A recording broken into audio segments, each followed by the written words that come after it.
Hey everyone, it's Banana, and today we are super excited to be here at the 2024 Farpoint Convention. And we are gonna go take a little walk around the convention and show you some of the cool stuff that's going on. Let's go check it out. So we are here inside the vendor room now, and we're going to start walking around.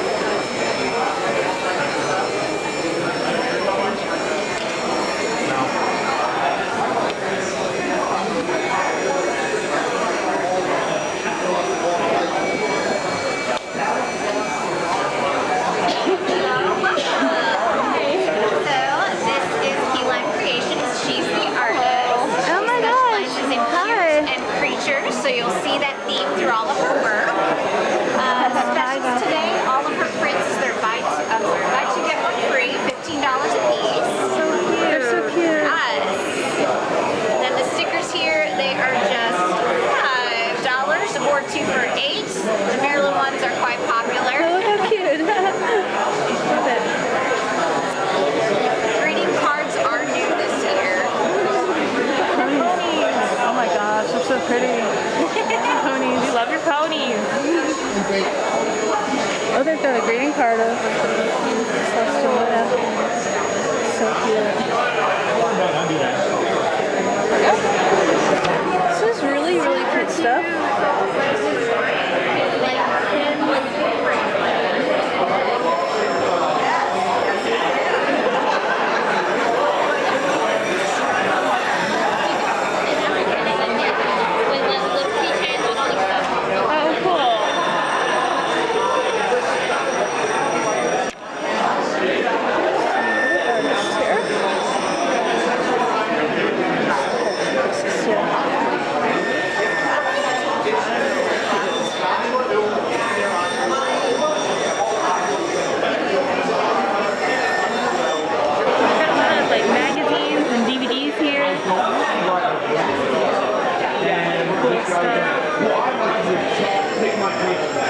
Shoes and toys.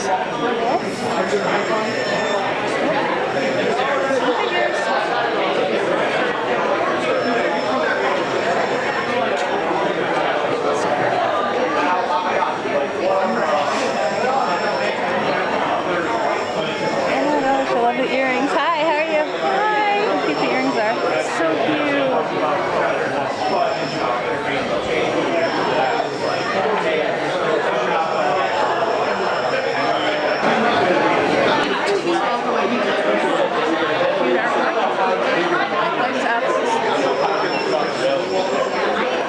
Hi, is it okay if they're here to film? Totally. I like your shirt. I feel like your shirt goes with the whole vibe. Yeah, it's nice. I don't have the Starfleet Star Trek set. I got the other star. Yeah. Really cute. I love the plastic puzzles. It's so cool.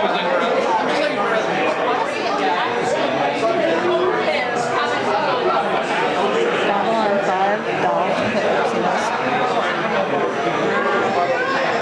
Lots of figures. Yeah. Lots of figures. They have a lot of the books too. Yep, they have the books. Oh, a lot of the books. Okay, I can spend all day here. There's a collector's case for the next generation. Oh, yeah.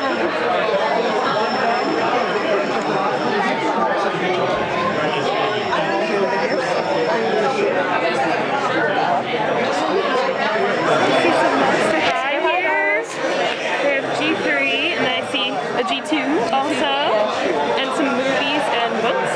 Yep. Harry Potter. Harry Potter. I like the photo bomb.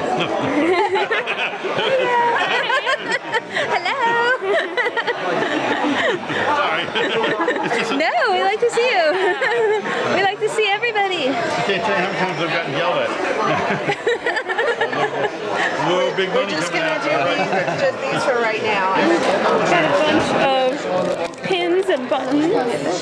Oh, cool.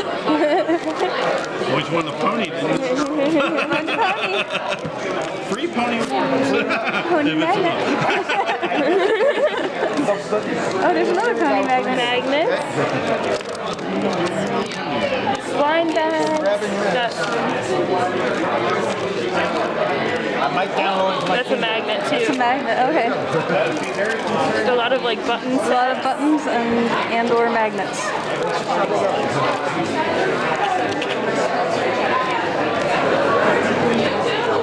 So a series of books similar to the Percy Jackson series. Just handing out some free bookmarks today. We have some Military Mecha Sci-Fi, if you happen to like join with us.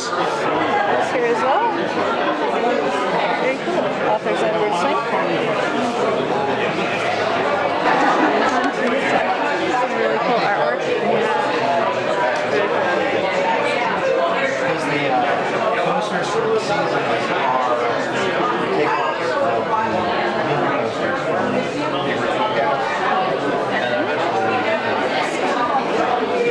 The artist is Angela McHenry. Really cool stuff. Oh, for sure. All right, so we've got some really, really cute bags here. I'll show you guys. We've got Disney, yeah, Star Wars, Star Trek. Super cute. Yes. A bunch of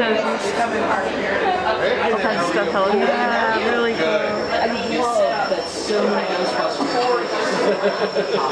Oh yeah. Oh yeah.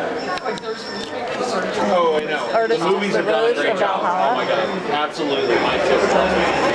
Some like card holders. Okay. We need any of this? Right. The various binders going all the time.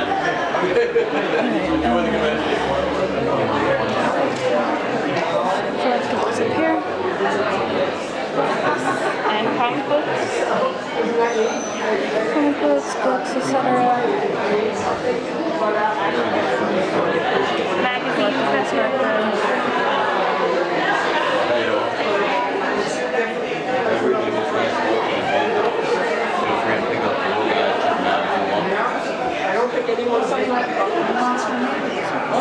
This last one? Yeah. All right. And Hunt Valley? Yeah.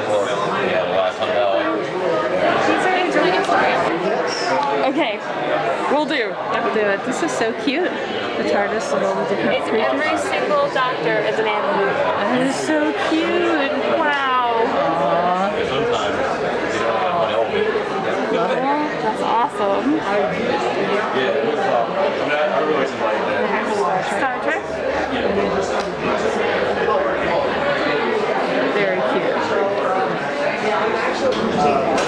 A number of years later, when they decided to make Star Trek 3 is when I got involved, because the producer, writer, executive producer, I guess was his title then, Star Trek 3, Harv Bennett, called me up and said, we're making a new movie, Star Trek 3, the villains are going to be the Klingons, I think they ought to speak their own language. I meaning Harv, not meaning me.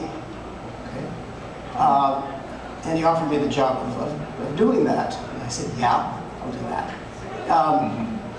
But this was different than what Jimmy Doohan and so forth had done, because this was basically starting from scratch and also making it be real. By real, I mean it had consistent grammar, it had consistent vocabulary, and all of these things. So how do you go about doing that? Well, the task was to come up with an alien language, a non-human language. What does that mean? Okay, how am I going to do that? Well, to make it be a non-human language, I decided I had to make it do what human languages don't do, somehow. Human languages, if anyone ever says to you, all languages do this or all languages do that, unless they're speaking very, very generally, be a little bit suspicious. There's lots of variation all over the place.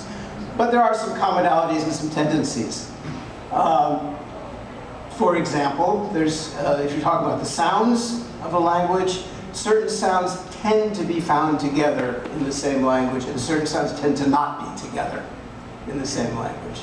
Same thing with grammatical things. Certain grammatical things tend to go together in the same language. Other ones tend to not be in the same language. No 100% anything here, but tendencies.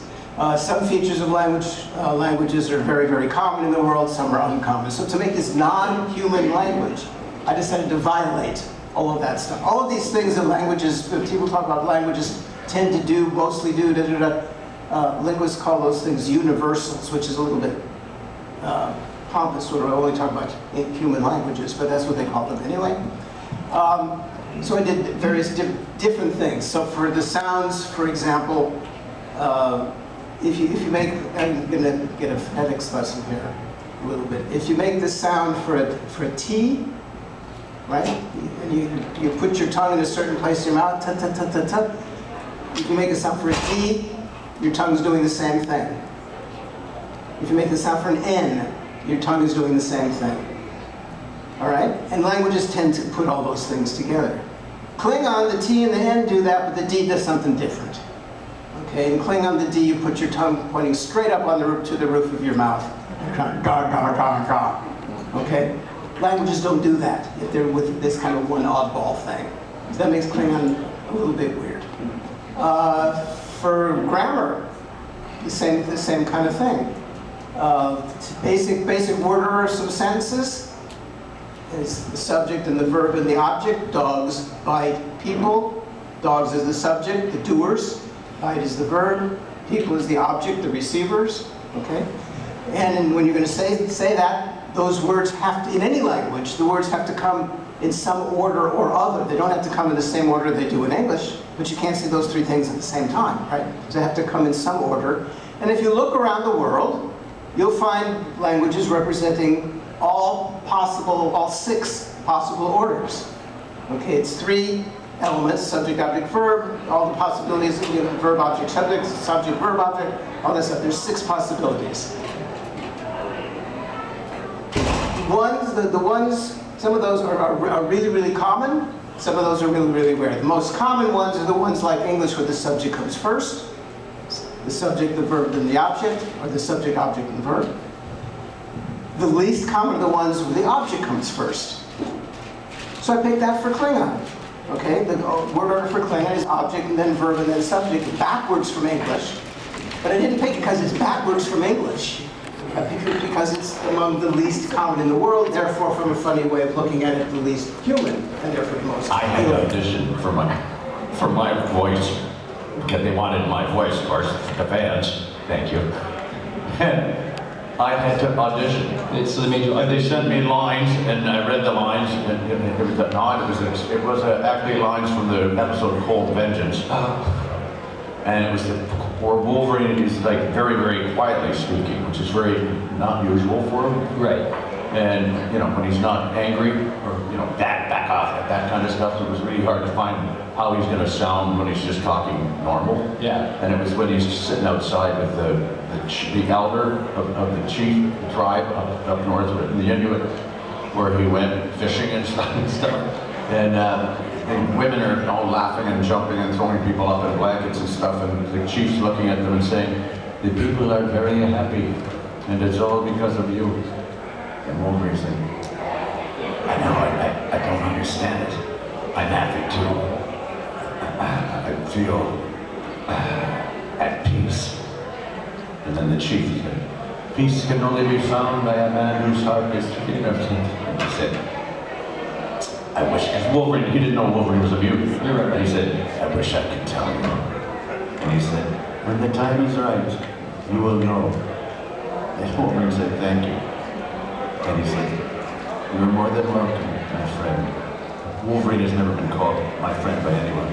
And the episode ends, and he just turns when the chief walks away and says, almost to himself, "You called me friend." And he's just so happy, his heart comes. So that's what they use for the auditions? The quiet part. The quiet part. Yeah, that whole thing. I found that odd that they would take. You gotta imagine there's somebody in there just going like, "Wow, this guy sounds just like the guy from the show." That sounds just like Cal Dodd. Well, it is Cal Dodd. I guess he wins then. Yeah. So I got the role again. So I'm coming back. I'm back already.